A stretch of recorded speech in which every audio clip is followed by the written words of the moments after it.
খোদার একটা বছরে কোনোদিন ফজরের নামাজ পড়লা না, অথচ কেউ তোমার একটু বলেও না কিরে বাবা তুই মুসলমানের ঘরে জন্ম নিয়া ফজরের নামাজ পড়স না কেন?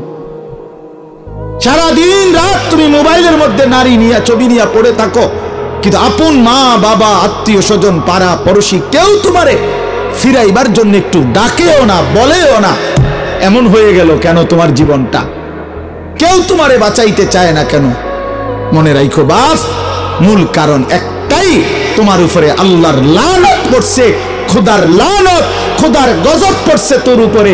এজন্য আল্লাহর লানত পড়ে যার উপরে, তার থেকে গোটা সৃষ্টি মুখ ফিরায় নেয়।